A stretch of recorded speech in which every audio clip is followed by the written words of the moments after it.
Adesso ho 4 LM317, teoricamente dovrei riuscire ad arrivare a 6 A perfetti.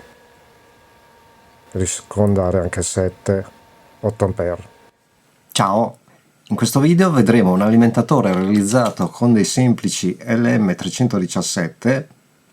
Siccome ne avevo un cassettino pieno usati, ho cercato sull'application note della Texas se era possibile parallelarli.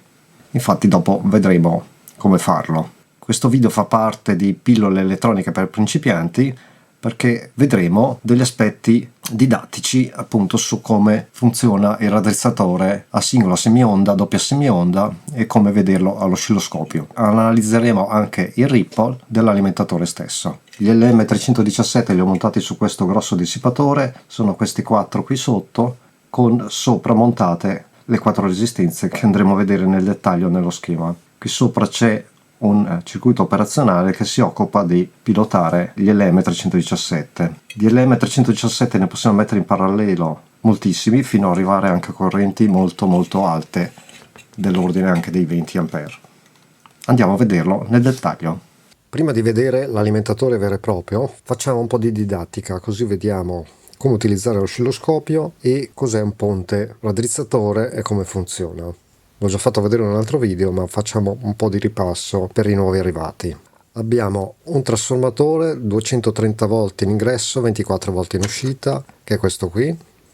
Il ponte di diodi, che adesso è collegato utilizzando solo un diodo. Il ponte di diodi è costruito da 4 diodi. Adesso usiamo solo un diodo, in pratica è collegato sull'alternata, che è quel punto qui, e il più, che è quel punto qui. Quindi la corrente circolerà da questo diodo. Con l'oscilloscopio adesso andiamo a vedere la forma d'onda alternata che c'è all'uscita del trasformatore e la forma d'onda che c'è dopo il diodo, caricandolo con una resistenza in questo modo. La resistenza è questa. Adesso ho collegato 2 sonde, metterò una sonda sul trasformatore e una dopo il diodo. Quindi la sonda 1 sul trasformatore, quindi tra qui e vediamo già la sinusoide. L'oscilloscopio per fare questa misura l'ho imposto 10 volt a quadretto, che è questo, volt time. Spostando la freccia su, freccia in giù, lo porto a 10 volt, e come time, che è questo, con la freccia destra, freccia sinistra posso spostarmi. Se vado a 2 millisecondi vedrò tutta la sinusoide. Se vado a 5 millisecondi posso andare a misurare anche la larghezza dell'impulso, o con i cursori o con le misure, andando dentro in misure. Quindi se vado su PRD, che sta per periodo, ho la larghezza del periodo che è 20 millisecondi. Essendo una frequenza di 50 Hz, la larghezza del periodo è 20 millisecondi. Potrei usare anche i cursori. Dobbiamo abilitarli. Dove c'è scritto cursor off possiamo mettere orizzontale, verticale o entrambi. A noi ci interessano i verticali perché dobbiamo andare a fare questa misura. Poi usciamo e andiamo qui dove c'è scritto cursori e spostiamo ad esempio da quel punto qui, poi ripremo cursore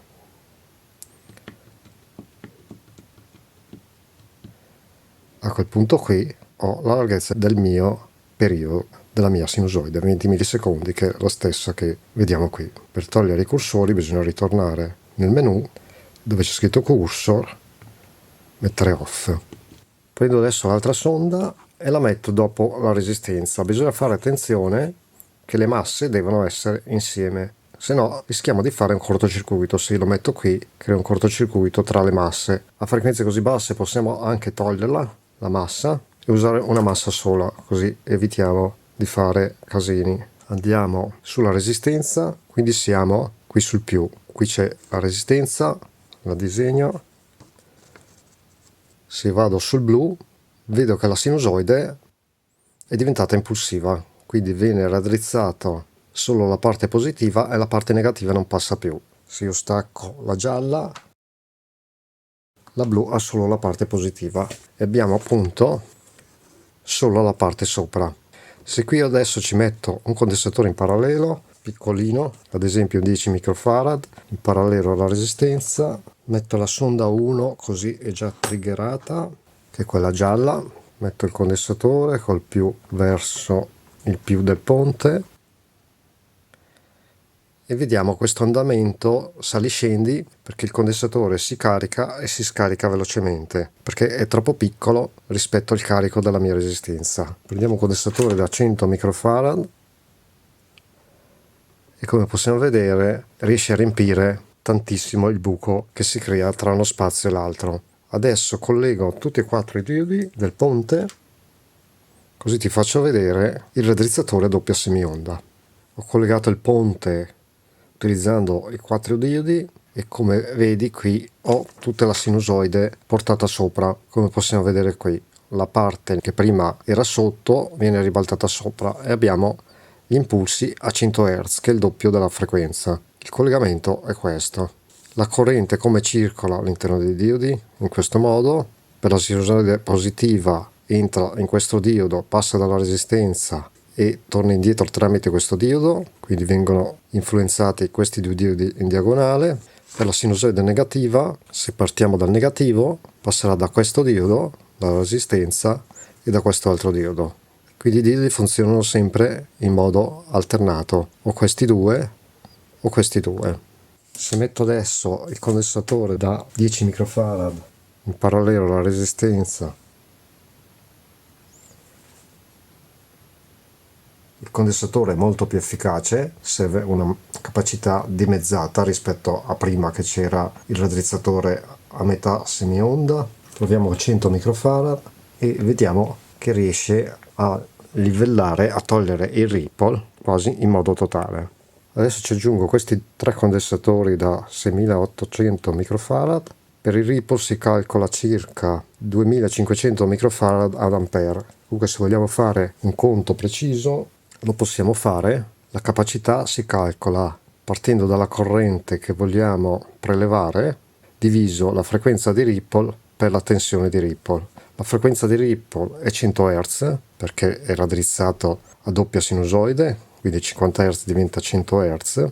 La tensione di picco si calcola tensione RMS per la radice di 2, noi abbiamo 24 volt di trasformatore per 1,414 che è la radice di 2, dobbiamo togliere la caduta di tensione dei due diodi che abbiamo visto qui.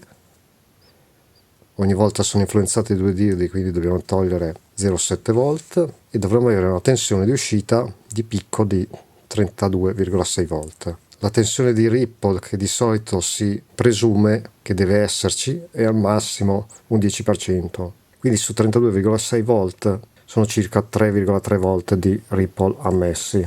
Facendo 6, che sono gli ampere che vogliamo prelevare, diviso 100 Hz per 3,3, abbiamo 0,01 farad, che corrisponde a 18.200 microfarad con una corrente di 6 ampere. Con una corrente di 1 ampere, se qui metto 1, vengono 3.000 microfarad ad ampere. La potenza del trasformatore nel caso di 6 ampere deve essere 144 volt ampere.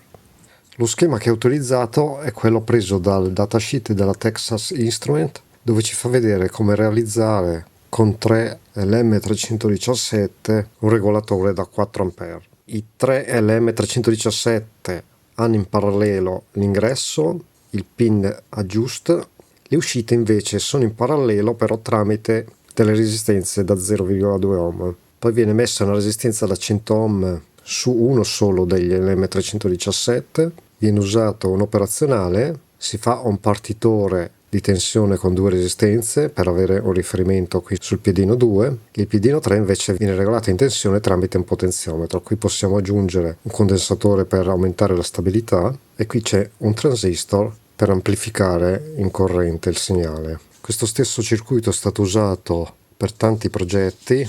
Io ho trovato questo che usa lo stesso schema di principio con tanti LM317, 1, 2, 3, 4, 5, 6, 7, 8 e anche questo qui tratto dalla rivista Elector. Anche questo fa uso di 1, 2, 3, 4, 5, 6, 7 LM317, lo danno per 10 ampere da 4 a 20 volt. Il circuito praticamente è lo stesso, c'è solo questo diodo qui in più in questa posizione. Andiamo a vederlo in pratica. Il circuito è molto semplice, come abbiamo visto prima c'è il ponte raddrizzatore, 3 condensatori di livellamento, il potenziometro e gli strumenti. Se muovo il potenziometro si muove la tensione, la minima è 3,8, 3,9, circa 4 volt, per arrivare alla massima tensione di alimentazione, che adesso abbiamo 30 volt. Ci mettiamo a 12 volt e con quel carico elettronico lì che avevo costruito io aumentiamo la corrente. Questa è la corrente di uscita e questa è la tensione vista all'oscilloscopio. Poi andremo a vedere anche i ripple. Andiamo a 6 A, che è quello che ci siamo prefissati. Teniamo d'occhio la tensione di uscita, 11,89. Andiamo a 6 A. Siamo a 6 A e mezzo e la tensione è comunque molto stabile. Adesso andiamo a vedere il ripple. Per vederlo dobbiamo metterci in tensione alternata e aumentare la sensibilità, così siamo a 200 mV al quadretto. Aumentiamo la corrente. Ripple in pratica non ce n'è perché è un sistema lineare. Andiamo a vedere il ripple invece che si forma sui condensatori, quindi metto la sonda sul più del condensatore e andiamo a vedere. Adesso qui ci impiego un attimo che sta scendendo perché si deve caricare il condensatore che c'era nell'oscilloscopio.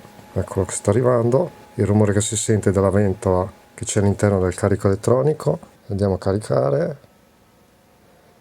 Ecco già il ripple che lo vediamo a 1 ampere e man mano che preleviamo corrente questo ripple aumenta.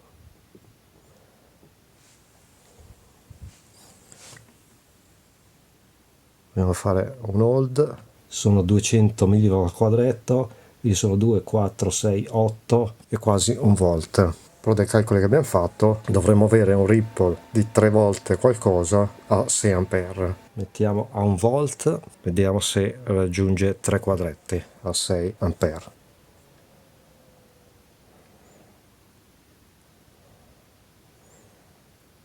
Sì, più o meno ci siamo. Sono 2 quadretti, sono 2 volt di ripple. È chiaro che questo 2 volt di ripple non lo vediamo in uscita perché è l'alimentatore stesso a toglierci questo ripple. È chiaro che se andiamo alle massime tensioni il ripple riesce a passare dall'altra parte. Cioè se io adesso riporto la sonda su uscita, che è questo, e vado alla massima tensione, vedrò il ripple anche all'uscita. Eccolo qui. Per non vedere il ripple devo scendere con la tensione, ad esempio a 23,9 non ho più ripple. Aumento la corrente, c'è ancora un po' di ripple, però se abbasso un po' la tensione, ad esempio a 18 volt, anche se salgo con la corrente fino a 6 ampere non ho ripple.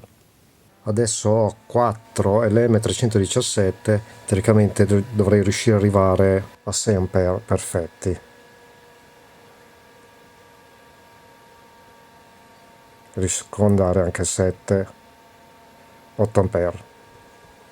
Come abbiamo visto questo alimentatore è molto efficiente, possiamo usarlo anche per fare un alimentatore fisso mettendo un trimmer qui e regolando la tensione in modo fisso, utile per magari andare a alimentare dei ricetrasmettitori, quindi un semplice trasformatore, un ponte raddrizzatore, dei condensatori di filtro e degli LM317 anche usati come ho fatto io, e abbiamo un alimentatore completamente protetto sull'uscita perché gli LM317 all'interno hanno una protezione termica e al cortocircuito, non servono altri componenti, quindi non è come i transistor che riusciamo di bruciarli, ma sono autoprotetti. Con questo sistema riusciamo a arrivare anche a correnti molto più alte mettendo altri LM317 in parallelo. Come hai potuto vedere è molto semplice realizzare un alimentatore stabilizzato con dei semplici LM317 configurati in parallelo come hai visto sullo schema.